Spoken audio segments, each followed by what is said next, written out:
A millionaire banker desperately searches for his lost son when he finally finds him in a dark alley, comforted by a homeless girl who offers the thirsty child her only bottle of water. "Here, you look thirsty," she whispers tenderly, unaware that he is the son of one of the most powerful men in the country. But as the millionaire approaches, he does something that leaves her in complete shock. The afternoon air hung like a damp shroud over the city, thick and heavy, with the smell of hot asphalt and frying food from the street carts. Richard felt the collar of his once immaculate linen shirt sticking to his neck as a cold, sharp panic surged up his spine, a stark contrast to the suffocating heat. "Matthew!" he yelled, his voice hoarse, nearly swallowed by the ceaseless blare of horns and the roar of the crowd moving like a directionless river along the narrow sidewalks. Where was he? How could this have happened?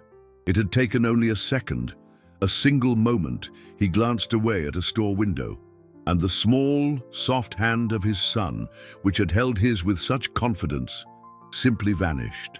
Now, there was only emptiness and a terror.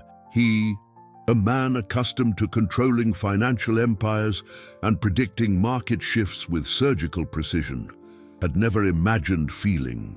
His heart hammered against his ribs, a runaway drum in the midst of the urban chaos. Every child's face in the crowd was a spark of hope that instantly died into despair. Matthew, with his unruly hair and curious eyes, was only 6. He was a little explorer in a world that, to Richard, had suddenly revealed itself as a labyrinth of unknown dangers. He pushed through people without apology, sweat pouring down his forehead, the image of his son's smile before they left home seared into his mind like a brand. Desperate, he veered off the main avenue, ducking into a narrow, silent alley, an abrupt slash of silence in the city's cacophony. The sunlight barely penetrated here, creating long shadows that danced on the graffiti-covered walls. And it was in this refuge of silence and shadow that he saw him. Matthew was huddled near a stack of wooden crates, his face red and blotchy with tears, his small body racked with sobs. The relief that flooded Richard was so overwhelming his legs nearly gave out, but before he could take a step, he froze, captivated by the scene unfolding before him. Next to his son was a girl. She couldn't have been more than 10, with bare, dirty feet, a faded dress that had seen better days, and tangled hair. In her hands, she held a single, half-full bottle of water. With a gentleness that brutally contrasted with her appearance, she knelt and offered the bottle to Matthew. "Here," she said, her voice soft but steady. "You look thirsty." Matthew, between sobs, shook his head, refusing, but the girl insisted, unscrewing the cap and holding it near his lips. The boy hesitated, then drank, long, desperate gulps. Richard watched from the shadows, his heart tight with an emotion he couldn't name. That bottle was likely everything the girl possessed, and she offered it without hesitation. After Matthew drank, the girl placed the bottle on the ground beside him. "Don't worry," she said, sitting on the grimy pavement at a respectful distance. "I'll stay here with you until someone finds you. I won't leave you alone." Richard felt a lump form in his throat. In this forgotten alley, amidst the indifference of an entire city, he was witnessing an act of pure, genuine compassion. He approached slowly, and the girl's eyes, large and dark, rose to meet his. There was no fear in them, only a resigned seriousness, a maturity that didn't belong to her age. He knelt beside Matthew, who scrambled into his arms. "Daddy!" "I'm here, son. I'm here." Richard hugged the boy tightly, inhaling the scent of his hair. After a moment, he turned to the girl. "Thank you," he said, his voice thick with emotion. She just nodded, her gaze locked on his. He stood up, lifting Matthew into his arms, and walked away. But as he reached the mouth of the alley, he couldn't resist looking back. The girl was still there, sitting, watching them leave. The image of her, small and solitary, with her quiet dignity, was etched into his mind. He had found his son, but he had a feeling that, in that alley, he had discovered something much more. That steady gaze would not leave him anytime soon. The drive home was submerged in a dense silence, broken only by the soft hum of the luxury car's air conditioning. Matthew, exhausted by the ordeal, fell asleep in the back seat, his cheek pressed against the cool glass, leaving Richard alone with his tumultuous thoughts. The image of the girl wouldn't leave him. It was like a sharp photograph burned into his mind. The bare feet on the filthy ground, the dignity in her eyes, the simple act of offering her only possession to a stranger. He, a man who lived in a world of numbers, of assets and liabilities, of calculated profits, felt completely disarmed. What was the value of that act? There was no return, no investment, no apparent gain. It was purely and simply kindness. And that simplicity confused him more than the most complex financial transaction. He, who negotiated multi-million-dollar deals with a handshake, felt incapable of deciphering the value of that gesture. They arrived at their fortress-like townhouse, a walled oasis of security in the city's chaos. As soon as they entered, Isabel, his wife, descended the grand staircase, her expression tense. She was a woman of sculpted beauty and cool elegance, an executive as powerful as he was, whose life was governed by order and control. "Where have you been? Security called me. They said Matthew was lost." Her voice held no relief, only a note of accusation. "He's fine. He fell asleep in the car," Richard answered, his voice weary. As he carried his sleeping son upstairs, he felt Isabel's gaze burning into his back. After putting Matthew to bed, he came down to find her in the living room, a crystal tumbler in her hand.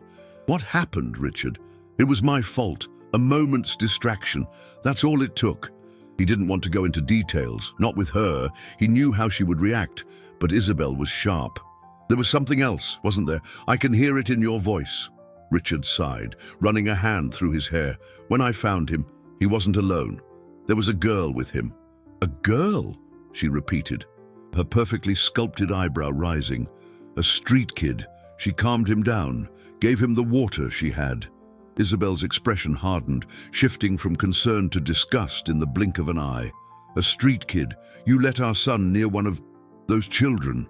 "Richard, what were you thinking? She could have hurt him, robbed him, she could have diseases." "Isabel, she helped him," he countered, frustration rising in his chest. "She did nothing but help. You didn't see her, and I have no desire to. Tomorrow I'm increasing security and forbidding any more trips downtown. This will never happen again. I don't want those kinds of people anywhere near our family." The coldness in her voice was a wall of ice. For her, the world was divided into clear categories, and the girl belonged to one that should be kept at a distance, invisible. The argument dragged on, a tug-of-war between Richard's visceral experience and Isabel's pragmatic prejudice. He tried to describe the compassion he had witnessed, but his words felt hollow, unable to breach his wife's barrier of disdain. Defeated, he retreated to his study, his head pounding. The image of the girl and the frigid voice of Isabel mingled in his mind, creating a painful dissonance. Later that night, he went to Matthew's room to check on him. The boy was awake, sitting up in bed, the lamplight illuminating his serious eyes. "Daddy," he whispered. "What's her name?" Richard's heart clenched. He didn't know.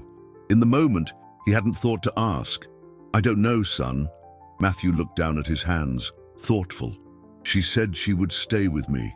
She promised." Richard sat on the edge of the bed, the weight of the day on his shoulders. He wanted to forget the alley, the girl, the argument with Isabel. He wanted to return to his orderly, predictable life, but as he stood to leave, he saw a piece of paper on Matthew's nightstand. On it, a clumsy drawing showed two stick figures, one large and one small. The small one was holding a bottle, and below the drawing, in his son's uncertain, childish handwriting, were the words, "For the water girl." Matthew wasn't going to forget. And Richard realized with a startling clarity, neither was he. In the days that followed, a strange restlessness took root in Richard. During board meetings, as profit charts and market projections flashed across giant screens, his mind would wander to a damp, dark alley. He saw a pair of serious, resigned eyes and heard a soft voice promising not to leave his son alone. It was an uncomfortable distraction, a discordant note in the perfectly orchestrated symphony of his life. He tried to push the thought away, in classifying it as an emotional aftershock from the scary, but the image persisted, stubborn and vivid. Matthew's insistence didn't help. Every night, the boy would ask about the water girl. He wanted to know where she lived, if she had any toys, if she was thirsty. The questions were simple, childish, but for Richard, they carried the weight of an unfulfilled responsibility. He had simply thanked her and left, leaving her behind in the same miserable reality from which she had emerged to help his son. Guilt, a feeling he rarely experienced, began to dig its roots into his chest. One day, yielding to an impulse his financial logic would disapprove of, he asked one of his assistants to run a discreet check. "I want you to find a girl, about 10 years old, dark hair, usually seen in the downtown area. She might be living on the streets." The request sounded absurd even to his own ears. The city was a concrete monster with millions of inhabitants. Finding one child with no name, no address, was like looking for a needle in a haystack.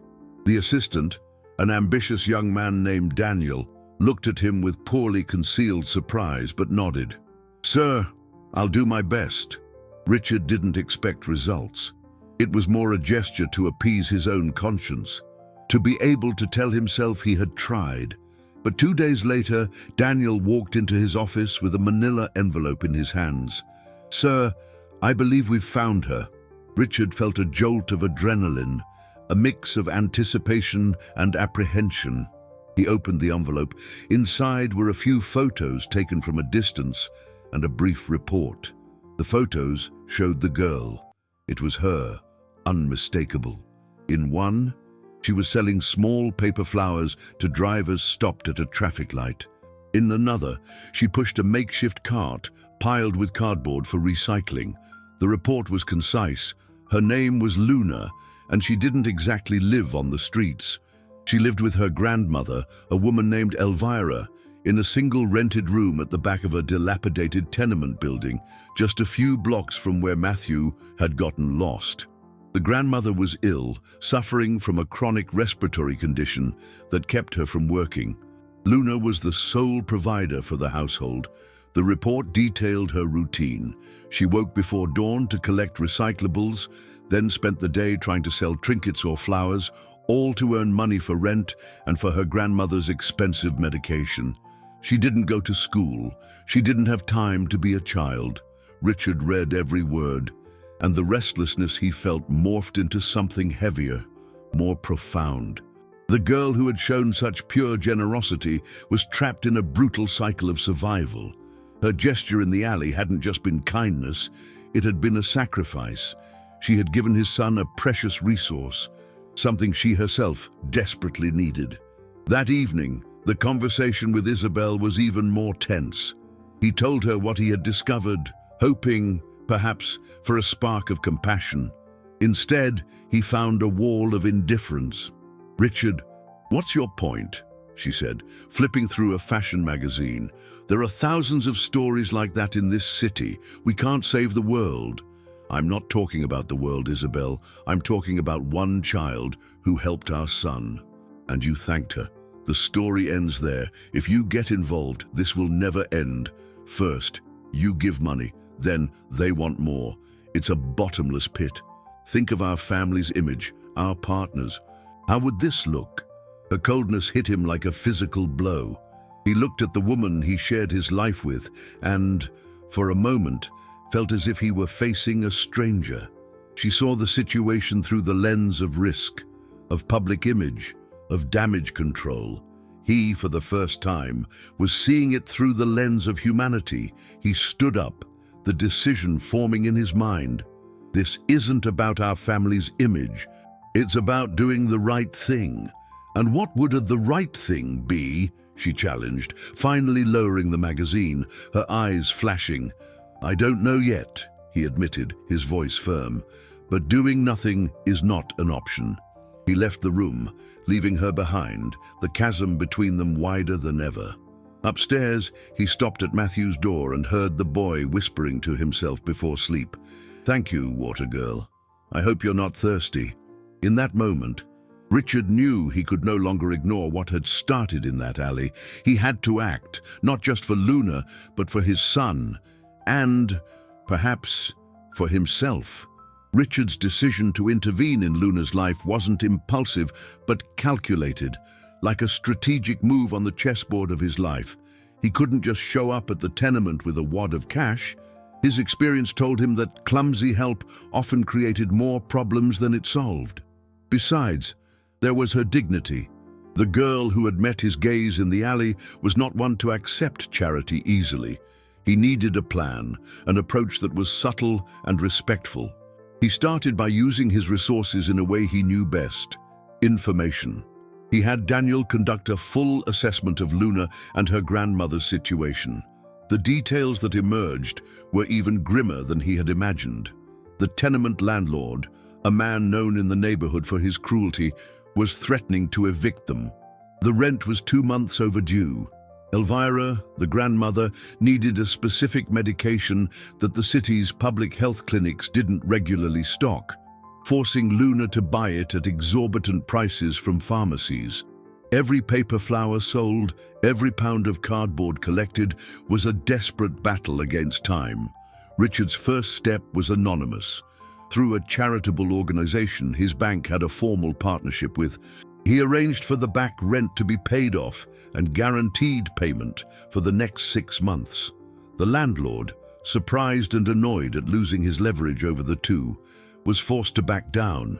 Next, he arranged for Elvira's medication to be delivered monthly as part of a newly created chronic patient support program run by the same organization. No one would know the program had been created for a single person.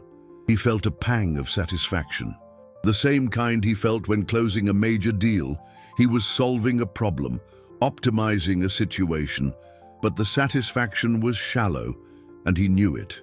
Meanwhile, the dynamic in his own home grew increasingly complex. Matthew, sensing the change in atmosphere, began to draw obsessively. His drawings were no longer of superheroes or cars. They were always on the same theme: a boy in an alley and a girl offering him something. Sometimes it was water, other times a flower, or even a piece of bread. They were depictions of the kindness he had witnessed, a world of empathy that contrasted with the growing tension between his parents. Richard, wanting to nurture this seed of compassion in his son, decided to take a bolder step. He took Matthew back downtown under the pretext of an outing. Isabel protested vehemently, but Richard was adamant. He'll be with me. He'll be safe. His real goal was to engineer a meeting, something that felt casual. He knew from Daniel the places Luna frequented. It wasn't hard to find her. She was sitting on the steps of an old library, trying to sell bookmarks made from pressed leaves. Matthew recognized her instantly. "Dad! It's her! The water girl!" The boy ran toward her without hesitation. Luna looked up, surprised, and a flicker of recognition crossed her face. "Hi," Matthew said, stopping at a respectful distance. "My name's Matthew. What's yours?" "Luna," she answered, her voice low, almost a whisper. Richard approached, his heart beating a little faster. "Hello, Luna. We met the other day." She just nodded, her large, wary eyes fixed on him. Matthew held out a small paper bag. "I brought this for you." Inside were chocolate chip cookies, Matthew's favorite, which he had helped pack himself. Luna looked at the cookies, then at Matthew, and a small, almost imperceptible smile touched her lips. "Thank you." The interaction was brief, but for Richard, it was monumental. He saw the social barrier his wife so feared dissolve in the simplicity of a childhood encounter. Matthew didn't see a street kid, he saw Luna, And Luna didn't see a millionaire's son. She saw Matthew, the scared boy from the alley. They talked for a few minutes, Matthew asking questions about the bookmarks, Luna answering in monosyllables. Still guarded, Richard kept his distance, just observing. He knew he was crossing a line, defying the conventions of his world and the explicit orders of his wife. But seeing his son's genuine smile and the momentary glint of curiosity in Luna's eyes, he felt he was on the right path. As they said goodbye, Matthew turned to his father, his eyes shining. "Dad, can we be friends with her?" The question, so pure and direct, hit Richard with the force of a revelation. He wasn't just helping a family in need. He was, perhaps, allowing his son to learn the most valuable lesson of all. "Yes, son," he said, his voice firm. "I think we can." As they walked back to the car, however, he saw a familiar face across the street. One of his partners at the bank, a conservative and influential man named Arthur, was watching him with a look of clear disapproval before getting into his own car and disappearing into traffic. Richard's stomach churned. Luna's world and his were colliding, and the consequences of that collision were only just beginning to unfold. Arthur's observation in the square was the spark that lit a fire Richard had naively thought he could control.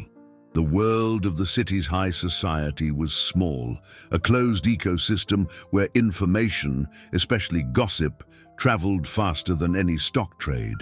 In less than 48 hours, Richard and his son's eccentric outing became the hushed topic at elegant dinners and country club meetings.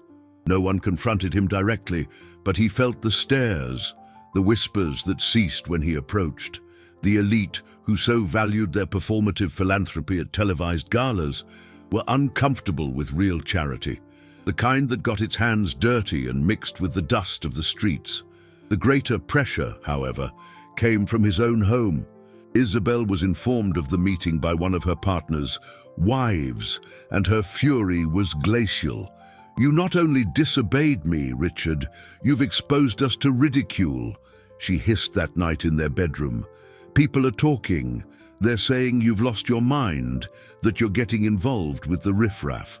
"I was letting our son make a friend," he replied, trying to stay calm, but the word riffraff struck him like a personal insult. A friend? That girl? What can she possibly teach Matthew, other than how to beg for handouts? Think of her influence. Think of the diseases, the dangers. "You are being reckless." Her voice rose, her steel composure cracking to reveal the deep-seated prejudice beneath. It was a profound, almost primal fear of the unknown, of what lay outside the walls of their privileged life. "She taught him more about compassion in 10 minutes than our entire world has in 6 years, Richard retorted, his voice filled with a conviction that surprised him. The argument became an unbridgeable chasm. They were no longer speaking the same language. To Isabel, the friendship was a threat to her son's purity and future. To Richard, it was his salvation. Ignoring the pressure, he continued to facilitate the meetings. They were always in public, neutral places like parks or squares. He would watch from a distance as Matthew and Luna built an unlikely friendship. Matthew, used to electronic toys and structured activities, was fascinated by Luna's imagination. She taught him how to make boats from leaves, to identify different types of birds, to create stories from the shapes of clouds. It was knowledge that didn't come from books or tutors, but from a keen observation of the world, a skill forged by the necessity of surviving in it. In return, Matthew shared his world. He told her about the books he read, the places he visited on his travels. He never boasted. He spoke with the innocence of a child, simply describing his life, not understanding the social abyss his words represented. Luna listened, her eyes attentive, absorbing everything like a sponge. Richard noticed a change in both of them. Matthew became more inquisitive, more aware of the details of the world around him. Luna, in turn, began to smile more. They were small, hesitant smiles, but they lit up her serious face. During one of these meetings, Matthew brought one of his dinosaur books. Luna was mesmerized by the illustrations.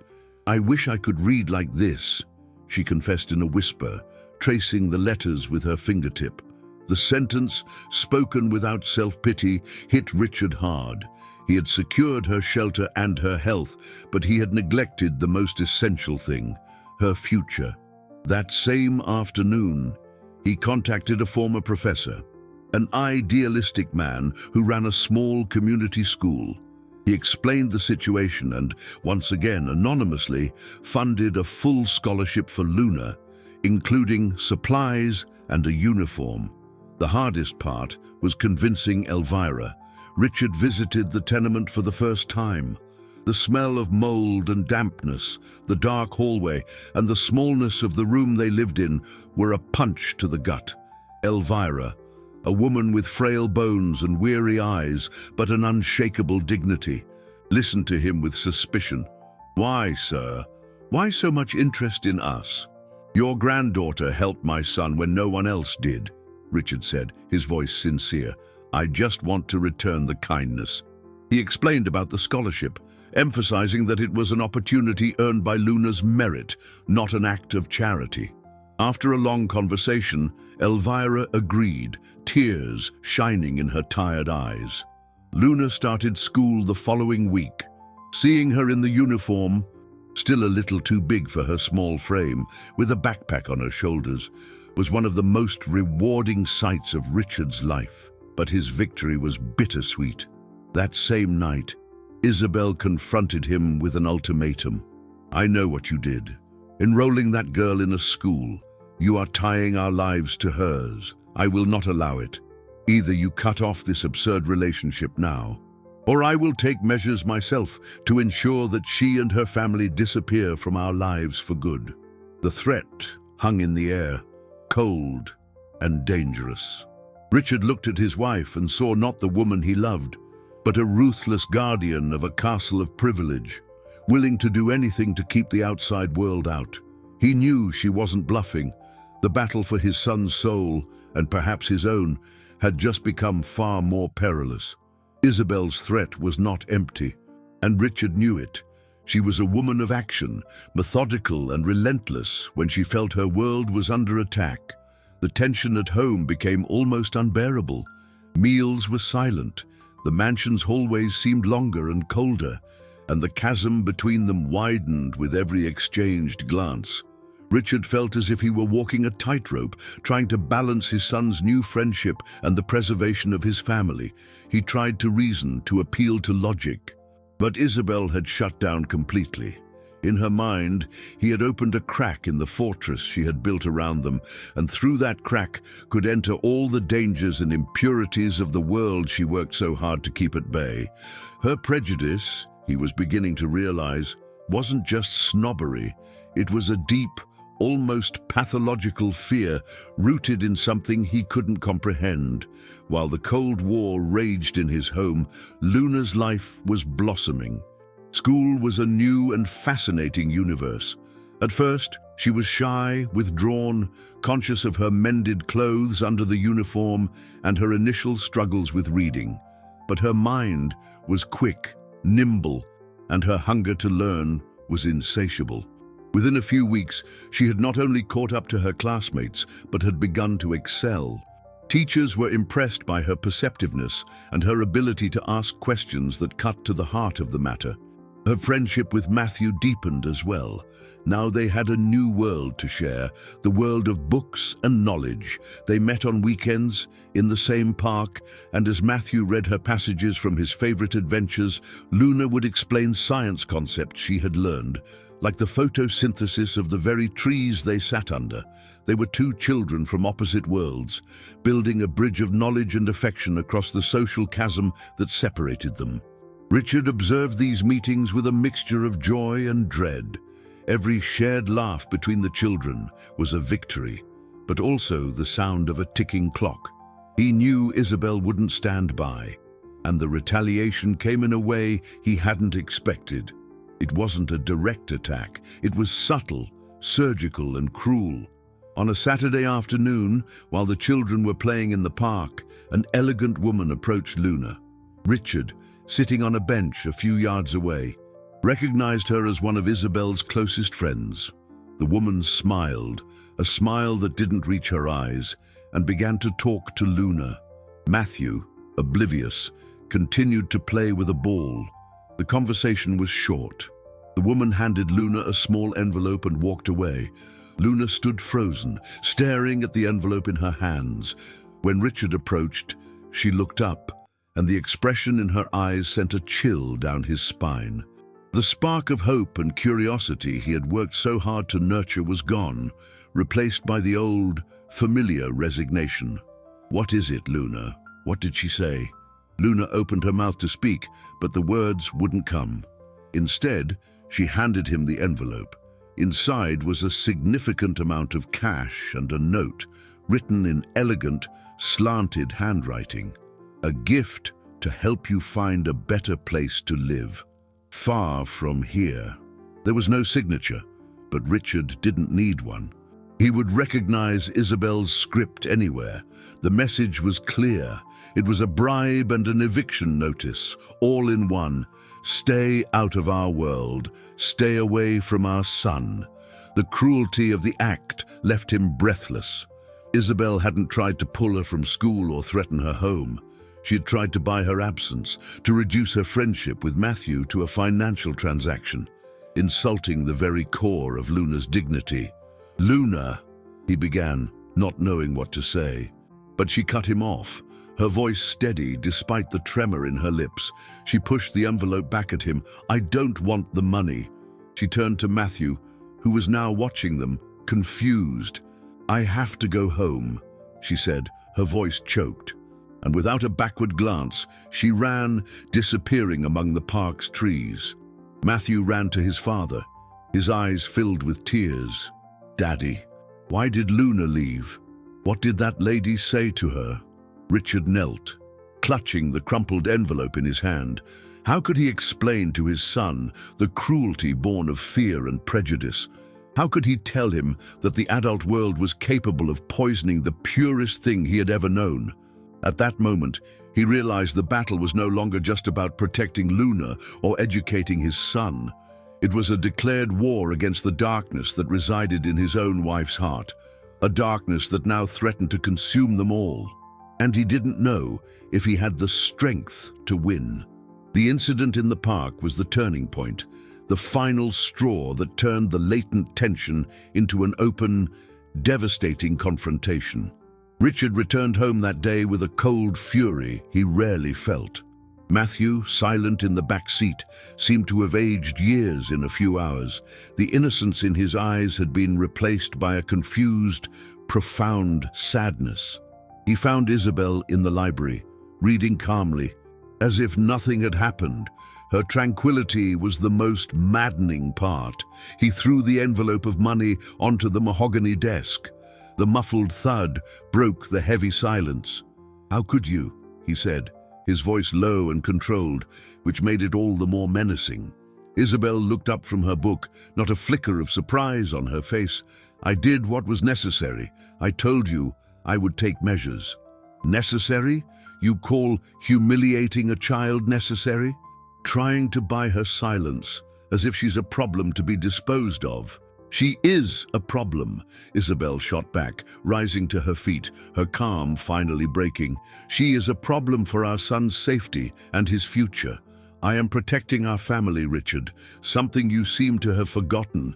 You're not protecting anyone. You're poisoning our son with your prejudice. Did you see his face today? You destroyed something pure and good for nothing." The fight escalated, words becoming sharp weapons, each attacking the foundations of the other's world. Richard accused her of being cold and inhuman, trapped in a gilded cage of fears and social conventions. She accused him of being naive, reckless, and of betraying his own class, his own family. In the middle of the argument, Matthew appeared at the doorway, his eyes red from crying. "You made Luna go away," he said, his small voice trembling with accusation. "She's my friend." The presence of their son cut the fight short, but not the hostility. Isabel looked at Matthew and, in an unthinking act of cruelty born of desperation, said, "Darling, some friendships aren't appropriate. Her family isn't like ours. They aren't good people." The sentence hung in the air, toxic and final. It was a low blow, not just to Luna, but to Matthew himself. Richard saw the confusion and pain on his son's face deepen, and something inside him broke. That night, Richard made a drastic decision. He packed a small bag. He needed space, air, distance from the suffocating atmosphere. "I'm going to stay at the corporate apartment for a few days," he told Isabel. It wasn't a question. It was a statement. Isabel watched him, her face a mask of wounded pride. "If you walk out that door, Richard, don't bother coming back." He paused with his hand on the doorknob, the weight of her words crushing him. But then he thought of Luna running through the park, and of Matthew, his eyes filled with a pain no child should feel, and he kept walking. The real turning point, however, came 2 days later. Richard was in his office, trying to focus on work, when Daniel entered, his face pale. "Sir, I think you need to see this." He turned his tablet screen toward Richard. It was a video shot on a cell phone that was starting to spread across social media.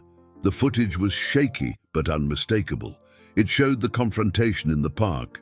The person filming was far away, but had managed to capture the moment Isabel's friend handed Luna the envelope. The video itself was ambiguous, but what made it explosive was the caption that accompanied it, posted by a local blogger known for social activism. "Wife of millionaire banker tries to bribe street kid to stay away from her son." The elite showing their true colors. Within hours, the video went viral. The story, simplified and distorted by the rage of social media, turned Isabel into the perfect villain and Luna into the helpless victim. The family name, once synonymous with power and success, was now being dragged through the digital mud. Reporters began camping out in front of their house and the bank. The phones wouldn't stop ringing. The image crisis, the nightmare Isabel had so feared, had materialized in the worst possible way. And in the midst of the hurricane, the unthinkable happened. Someone, spurred by the online narrative, made an anonymous complaint. The police, pressured by the media attention, went to the tenement. Not understanding the complexity of the situation and acting under public scrutiny, they found Luna alone.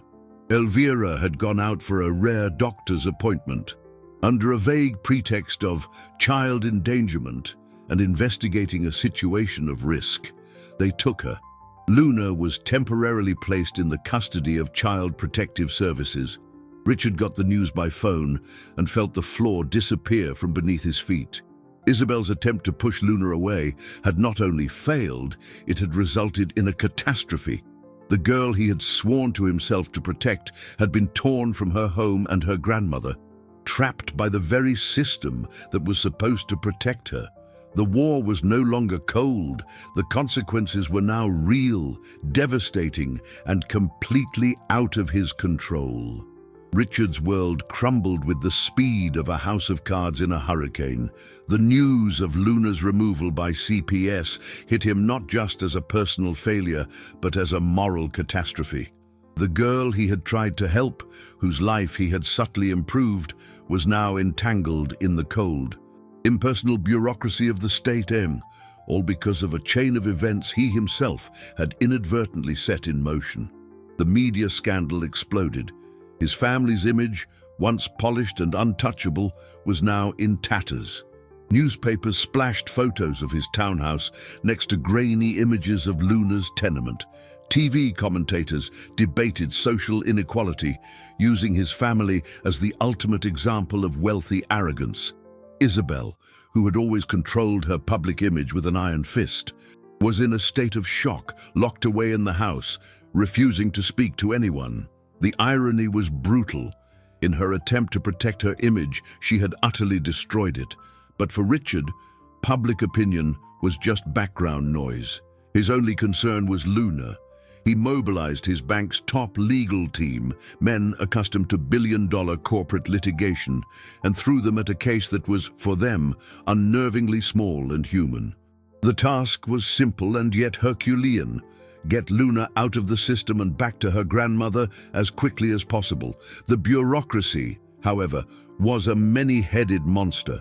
The anonymous tip, combined with the media attention, had made the case sensitive.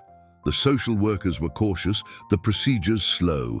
Every form, every hearing seemed to take an eternity. Meanwhile, Elvira was frantic. Richard found her at the small office of a public defender. Her frail body trembling, her face ravaged by grief and fear. They took her. She wept. My girl. She's never been away from me. She must be so scared.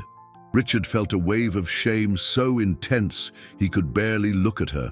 I'm going to fix this, Elvira. I promise. But the words sounded hollow.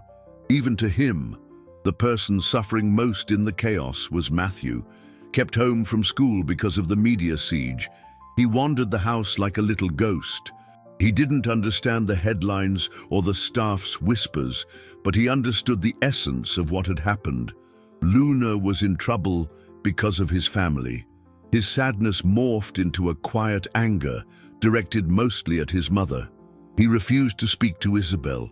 When she tried to approach him, he would pull away, his eyes filled with an accusation no words could express. You lied, he told her one night, his voice low and steady. You said her family wasn't good, but you're the one who hurt Luna.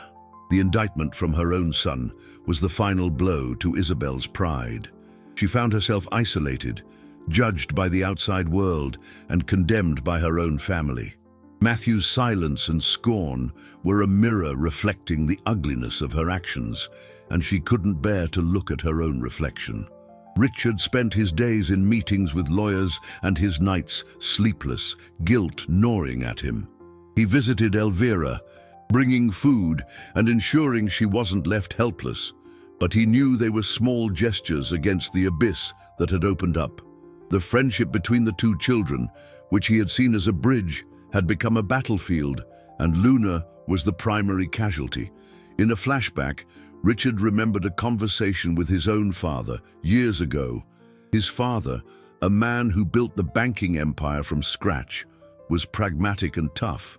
Remember, Richard, he had said, in our world, compassion is a liability. It makes you vulnerable. At the time, he had accepted the lesson as unquestionable truth. Now, he saw the fallacy. It wasn't compassion that had made him vulnerable. It was the lack of it. It was the cold, calculating world he and Isabel inhabited that had created this catastrophe. The real strength, he realized, was in Luna's simple gesture in the alley. Finally, after days that felt like decades, the lawyers secured a small victory, a custody hearing. It was the first real chance to bring Luna home. Richard went to the courthouse with Elvira, his heart heavy with apprehension. As he entered the hearing room, he saw Luna. She was sitting next to a social worker, wearing ill-fitting donated clothes. Her face was thinner, and her eyes, once so steady, now held a shadow of fear. When their gazes met, Richard felt the weight of his failure crush him. The girl he had tried to save was lost, and he was the chief architect of her imprisonment. The hearing was about to begin, and everything depended on what happened next. The courtroom was cold and impersonal, painted a drab beige that seemed to suck all the hope out of the air. It smelled of old paper and anxiety. Richard sat next to Elvira, feeling her fragility as if it were his own. Across the room, Luna stared at the floor, her shoulders slumped, a small island of loneliness in an ocean of legal procedure. The judge, a stern-faced man with glasses perched on the end of his nose, leafed through the file with a bored expression. To him, this was just another case on a long docket, another dysfunctional family, another child lost in the system. He couldn't see the story behind the paperwork, the alley, the water bottle, the pressed leaf bookmarks, the bridge of friendship built over an abyss. The prosecution, represented by a zealous assistant district attorney, argued that Elvira, due to her poor health and lack of resources, was unfit to properly care for Luna. The anonymous tip and the media frenzy were used as proof of a high-risk environment. They painted a picture of neglect, turning poverty into a crime. Richard's lawyers, led by a seasoned litigator named Dr. Evans, counter-argued forcefully. They presented evidence of the paid rent, the delivered medication, and Luna's enrollment and excellent performance in school. They presented testimony from Luna's teachers, who described her as a brilliant and dedicated student. But it was an uphill battle. The public narrative had already created a bias.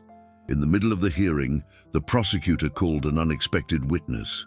To Richard's horror, Isabel's friend, who had delivered the envelope in the park, walked into the room, looking uncomfortable. She testified that she had offered the girl financial aid out of concern, but that the child had seemed alone and unsupervised. It was a poisonous half-truth, carefully crafted to support the narrative of neglect while protecting Isabel. The scales seemed to be tipping against them. Elvira, when questioned, became flustered, her answers tangling in her tears. She looked exactly as the prosecution wanted her to, a sick, incapable grandmother. Richard felt helplessness spreading through his veins. His money and power, which had always solved everything, were useless here. In fact, they were part of the problem. The mention of his name in the file only complicated things, casting a shadow of manipulation over everything he had done to help. Seeing the impending disaster, Dr. Evans called for a recess. In the hallway, he was blunt. "Richard, your presence here is toxic to the case. They're using your involvement against them. The judge sees this as a dispute between the rich and the poor, and he doesn't want to look like he's caving to the power of money." The truth stung. To save Luna, he had to step away. It was at that moment that the courtroom door opened. Matthew was standing there. He had convinced one of the security guards, a kind-hearted man who had known him since he was a baby, to bring him. Beside him was Isabel. Her face was pale and drawn, her eyes swollen, devoid of their usual arrogance. She looked as if she had aged a decade. "What are you doing here?" Richard asked, shocked. "He made me come," Isabel said, her voice hoarse. "He wouldn't stop crying. He said he had to tell the truth." Matthew walked up to Dr. Evans, the determination on his small face astonishing. "I want to talk to the judge.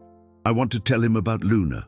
Dr. Evans looked at the child, and then at Richard, then at Isabel, an expression of disbelief on his face.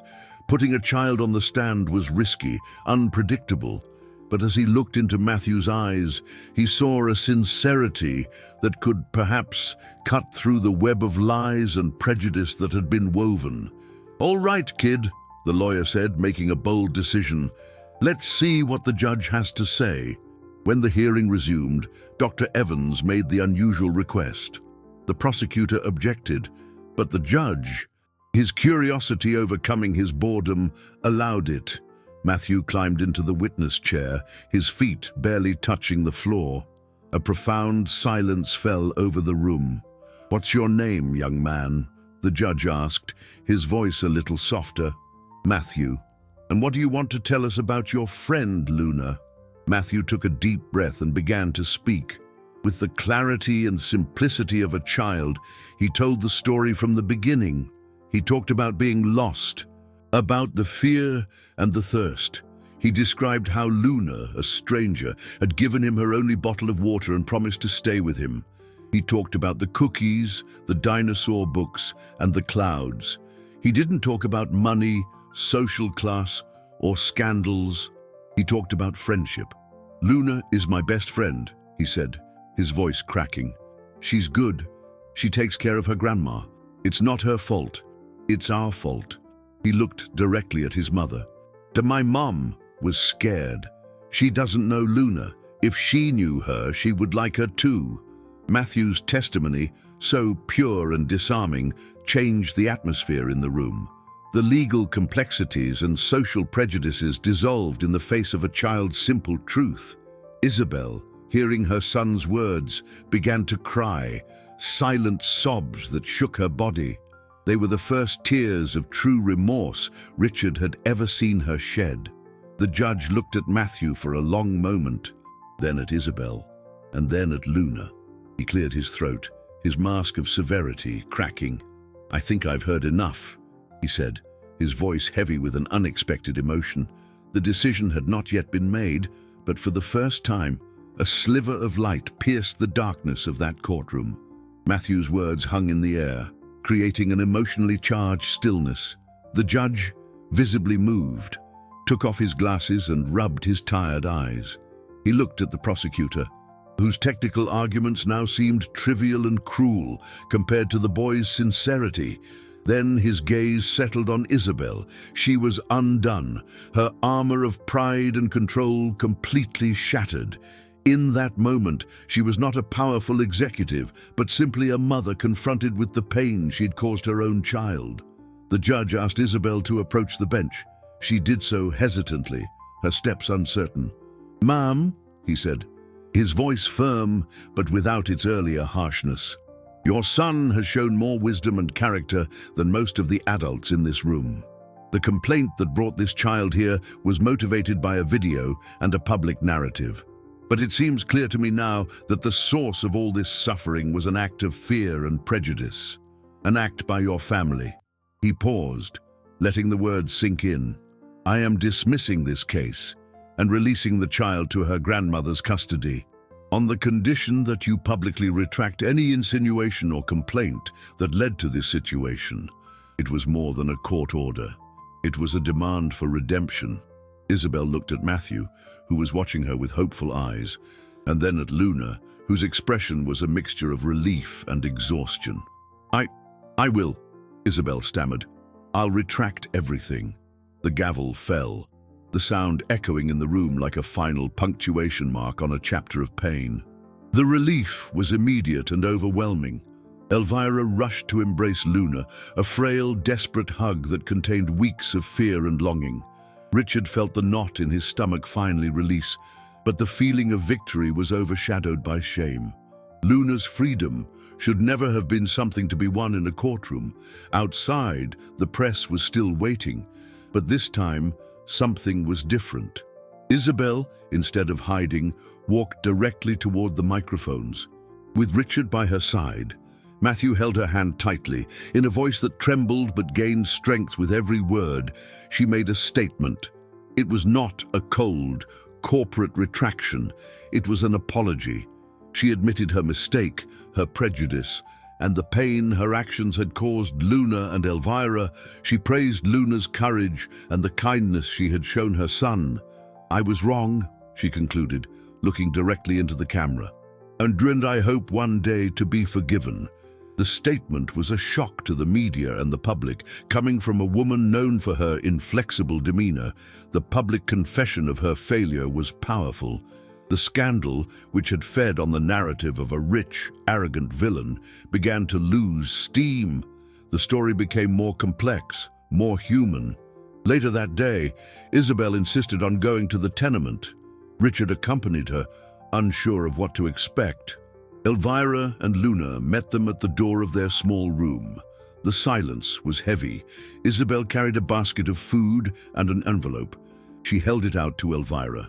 "This isn't for you to leave," she said quietly, referring to her earlier act. "It's an attempt to start repairing the damage I've caused, for home repairs, for Luna's education, for whatever you need." Elvira looked at the envelope, then at Isabel, and gently pushed it back. "We thank you, ma'am, but we can't accept." Luna, who had been silent until then, stepped forward. "We don't want your money," she said, her voice clear and firm, the same steadiness Richard had seen in the alley. "We just want to live in peace.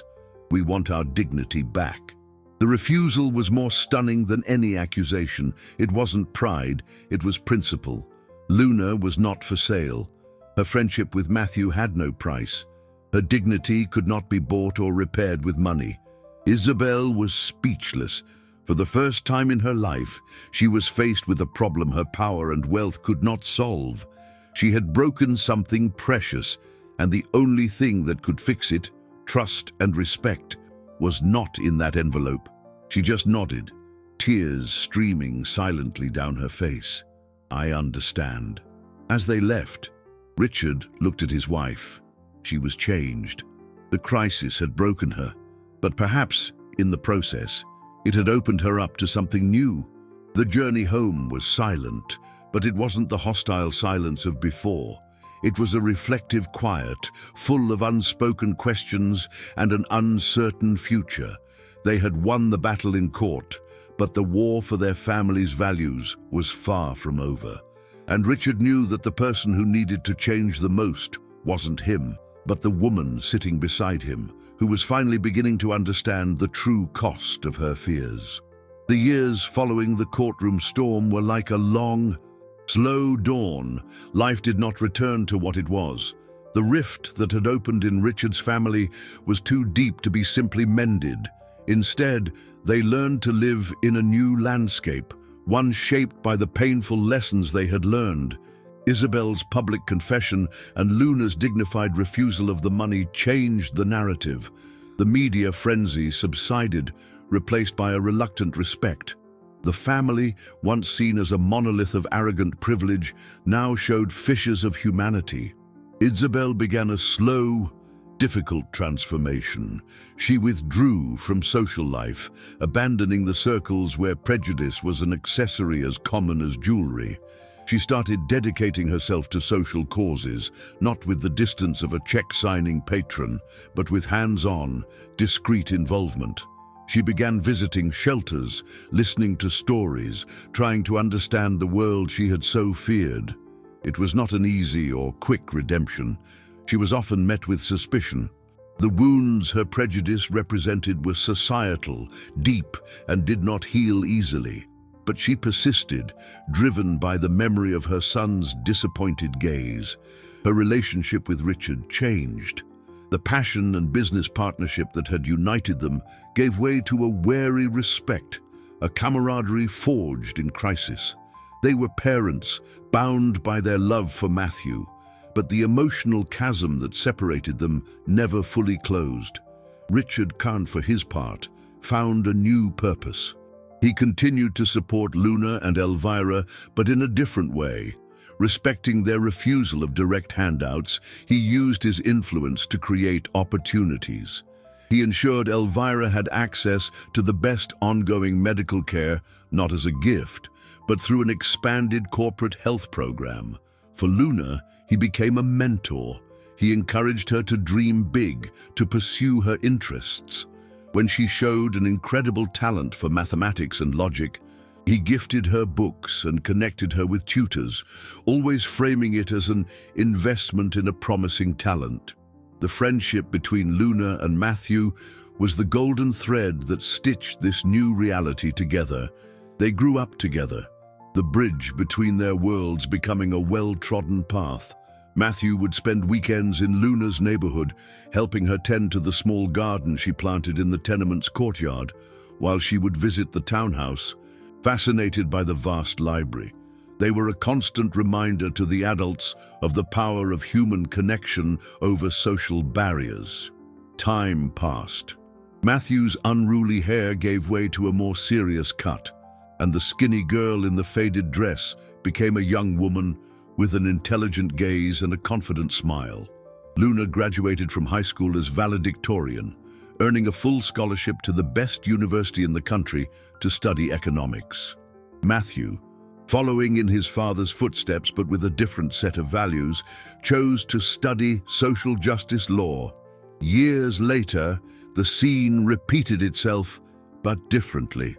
Richard was in his imposing office on the top floor of the bank, the same place where, years ago, he had first read the report on the street kid. The door opened, and Daniel, now a senior executive, walked in. "Sir, your new intern has arrived." Behind him walked an elegant, self-assured young woman. It was Luna. She wore a simple but impeccable suit.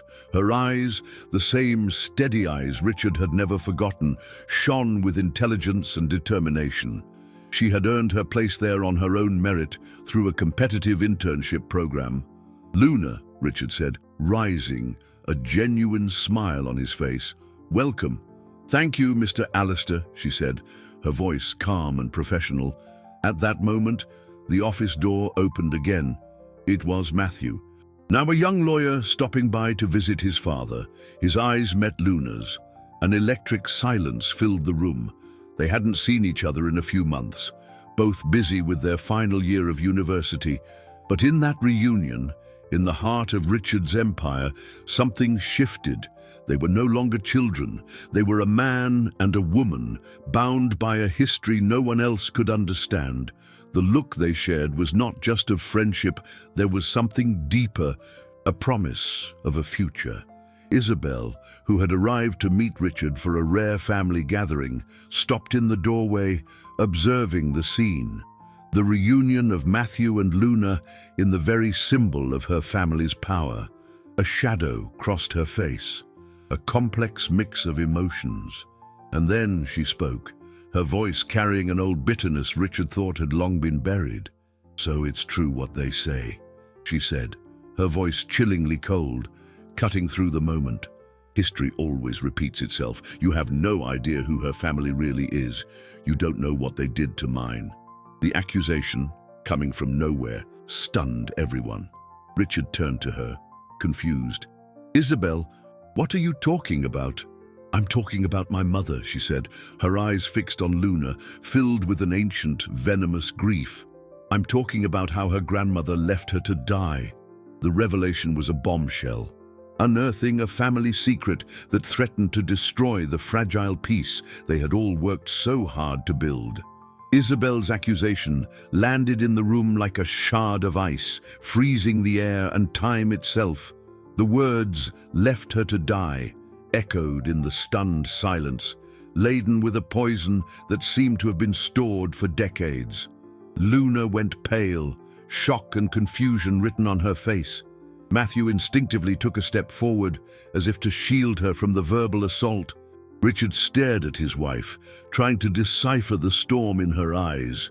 The transformed woman who begged for forgiveness in shelters was gone, replaced by the frigid, wounded figure from years ago. "Isabel, that's absurd," Richard said, his voice firm, trying to regain control of the situation. "What does that even mean? Elvira is a sick woman. She can barely take care of herself." "That's just it," Isabel retorted, her voice rising, trembling with an old rage. "She was a nurse. Over 20 years ago, she worked at my parents' house, caring for my mother." A flashback pierced Richard's mind. He vaguely recalled Isabel's stories about her childhood, about a mother who was always ill, a frail, distant figure who passed away when she was just a teenager. It was a topic Isabel rarely touched, a locked compartment of her life. "My mother had a degenerative disease," Isabel continued, the words spilling out in a bitter torrent. "She needed constant care, and Elvira was responsible. The night my mother died, Elvira wasn't there. She just abandoned her post, said her newborn granddaughter was sick, and by the time we found my mother, it was too late." Isabel's narrative was one of unforgivable betrayal. In her mind, a direct line had been drawn. Elvira chose her granddaughter, Luna, over her mother. The unresolved, festering grief of a teenage loss had curdled into a deep-seated resentment, which she projected onto Luna and her family. The prejudice she had shown years before was not just social, it was personal, visceral, rooted in a trauma she had never overcome. Luna, hearing the story, was shaken. "My grandmother, she never told me this. I didn't know." "Of course she didn't," Isabel scoffed. "Why would she? Why would she admit her negligence?" Matthew intervened, his voice calm but with a thread of steel. "Mom, that was over 20 years ago. You can't blame Luna for something that happened when she was a baby, and you don't know the whole story." "I know what I saw," Isabel screamed, losing her composure completely. I saw my mother lifeless, and the chair beside her was empty. It's a debt your family can never repay."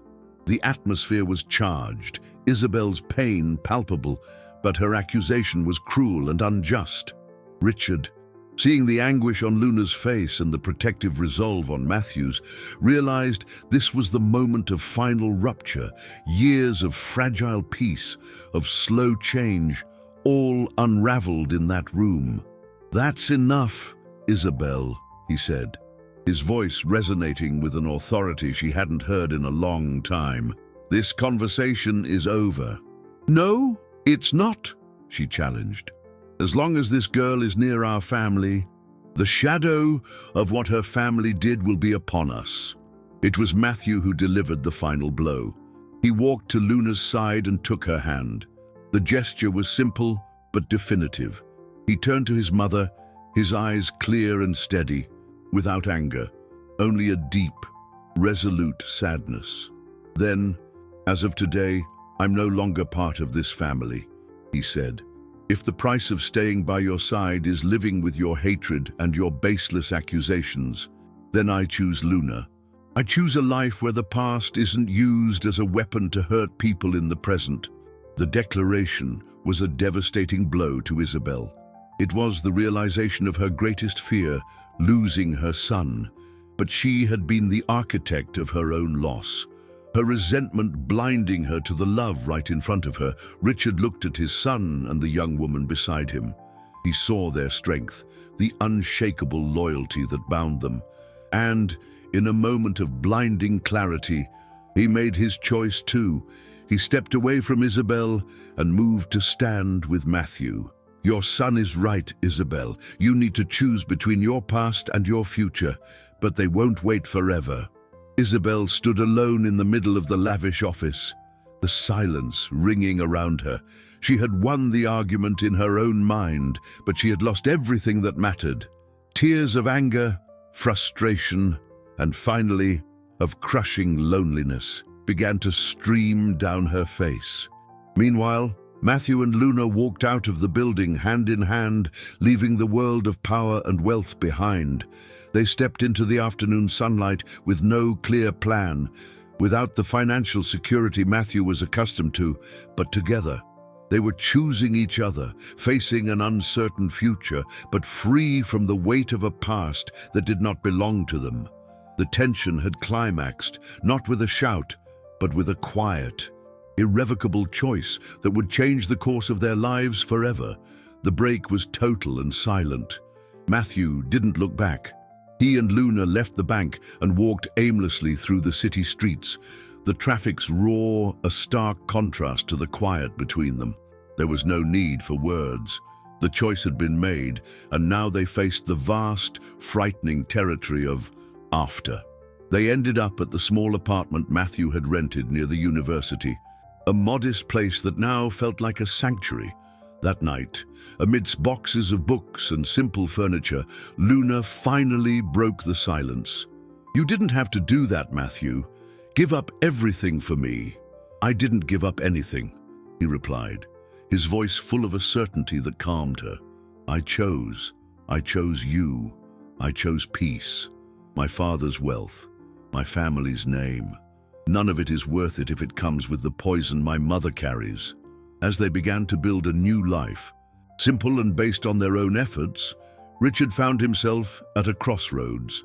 Matthew's departure from home and, symbolically, from his world, was a harder blow than any financial crisis he had ever faced. He looked at Isabel, a woman now consumed by her grief, isolated in her empty townhouse, and knew he could no longer live in that lie. The pragmatism that defined him pushed him to seek the truth. He could not accept Isabel's one-sided version of the past.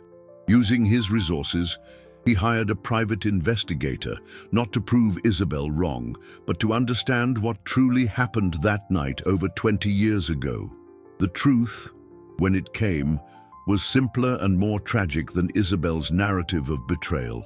The investigator located old medical records and the doctor who had cared for Isabel's mother. Her mother, contrary to Isabel's belief, had not died of neglect. She had end-stage terminal cancer, and doctors had given her only weeks to live. On that fateful night, Elvira had indeed left early. Her newborn granddaughter, Luna, had a high fever and was struggling to breathe, but Elvira had not abandoned her post. She called the family doctor, informed him of the situation, and only left after a replacement nurse had arrived to relieve her. Isabel's mother passed away peacefully in her sleep hours later, with the new nurse by her side. Her death had been inevitable. Elvira's absence was a tragic coincidence that the mind of a grieving, frightened teenager had twisted into an act of abandonment and betrayal. The investigator also discovered something else. Isabel's father, a cold and distant man, had downplayed the severity of his wife's condition to protect his daughter from the harsh reality of terminal illness. He had allowed Isabel to believe the story of neglect, perhaps because he didn't know how to handle his daughter's grief, or perhaps to deflect the guilt he felt for his own emotional distance. Richard sat in his study, the documents spread across the desk, and felt the weight of decades of needless pain. Isabel's resentment, the poison that had shaped her personality and destroyed her family, was built on a foundation of lies and half-truths. He went to the townhouse to confront her. He presented the evidence, the records, the doctor's statement. Isabel read it all, her face becoming a mask of disbelief, then horror, and finally, absolute emptiness. The story that had defined her life, that had justified her fear and her hatred, was an illusion. She was not a victim of betrayal. She was the prisoner of a lie. The revelation brought no relief, only the crushing understanding of all she had lost because of her grudge. "All of this," she whispered, her voice broken, "and my whole life for nothing." Richard felt no triumph, only an immense sadness for her, but his loyalty now lay elsewhere. The following week, he called Matthew for a meeting. It was then that a final piece of the family puzzle fell into place. A lawyer, the executor of the will of Matthew's grandfather, Richard's father, revealed a secret clause.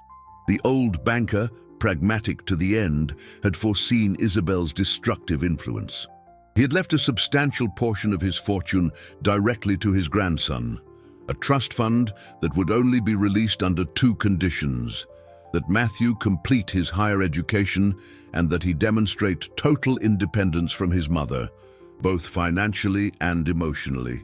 Matthew's break with Isabel, an act of love and principle, had ironically fulfilled the final condition. Matthew was stunned by the revelation. He and Luna, who accompanied him, looked at each other, the enormity of the situation sinking in.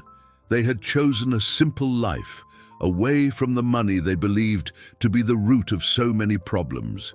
And now, that same money was being offered to them, free of the toxic strings of the past. "What are we going to do?" Matthew asked Luna, the question not about the money, but about the future that now opened, vast and unexpected, before them. Luna squeezed his hand, her gaze steady and clear. "We're going to do what we should have been doing all along," she said. "We're going to use this to build something good, something that lasts." The resolution of the conflicts came not from a dramatic confrontation, but from the quiet unveiling of truth. The chains of the past were broken, not by force, but by clarity. And for Matthew and Luna, their newfound freedom was not an end, but the beginning of a new and extraordinary journey. The building that once housed the cold, impersonal headquarters of Richard's bank, a skyscraper of glass and steel that symbolized financial power and social distance, underwent a radical transformation. The boardrooms, where multi-million-dollar decisions were made with calculated detachment, were converted into vibrant classrooms and cozy libraries. The grand lobby, once adorned with polished marble and abstract modern art, now displayed colorful murals painted by children, and the sound that echoed was not of expensive heels on silent floors, but of spontaneous laughter and lively chatter. Matthew and Luna, using the resources from the inheritance wisely and with a clear purpose, had created the Seed Foundation, an organization dedicated to offering a dignified future to children experiencing homelessness. It was not a simple shelter. It was a home, a center for learning, and above all, a place of healing. The Foundation's philosophy was based on the lesson they had learned in the alley years ago, that compassion and human connection were the most basic and powerful needs of all. The scent that now permeated the hallways was of simple, home-cooked food prepared in the enormous community kitchen. Elvira, her health stabilized and a new light in her eyes, supervised the recipes, teaching the children the art of turning simple ingredients into meals that warmed the soul. The aroma of fresh bread and cornbread became the smell of home for dozens of young people who had never had one. Luna, with her brilliant mind for economics, ran the foundation with an efficiency that would have astounded the building's former executives, ensuring every dollar was invested in the children's well-being and education. Matthew Dyer, as a lawyer, fought tirelessly for their rights, cutting through red tape and ensuring the system that had almost swallowed Luna would never harm them. They were a perfect team, their talents and their histories complementing each other in a way that created an unstoppable force for change. Richard, now retired, was a frequent volunteer. He had found a wealth his financial empire had never provided. He would sit on the floor to read stories, help with math homework, and listen intently to the children's dreams and fears. He saw in each of them a glimpse of Luna, a spark of resilience and potential waiting to be nurtured. In doing so, he was not just helping them, he was redeeming himself, finding the humanity he had almost lost in his pursuit of success. The most unexpected transformation, however, was Isabel's. After the truth was revealed, she withdrew completely from public life. She sold her share of the company and vanished from social circles. Many thought she was living as a recluse in her grief. But one day, she appeared at the foundation's door. She was thinner, her graying hair pulled back simply, without jewelry or makeup. She didn't ask to see Matthew or Luna, she asked to speak with Elvira. The two women, whose lives had been tragically intertwined by a lie, talked for hours. No one knew what was said, but when they emerged, there was a serene peace on both their faces. From that day on, Isabel became the foundation's gardener. She tended to the rooftop garden, cultivating flowers, herbs, and vegetables with a quiet, humble dedication.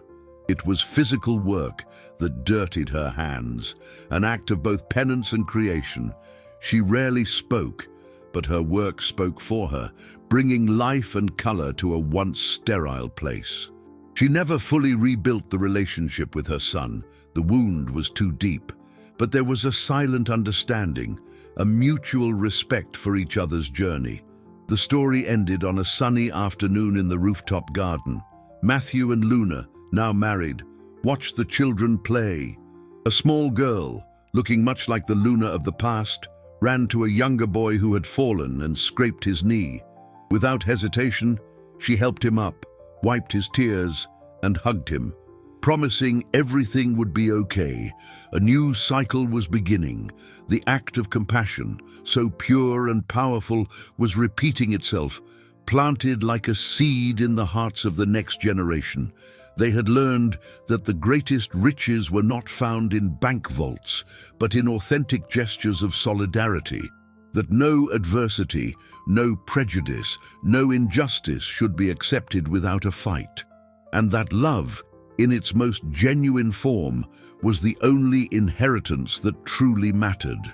The city, with its noise and indifference, continued on below, but here atop this transformed building, a small universe of hope was flourishing, proving that even from the darkest alley, the most beautiful garden can grow.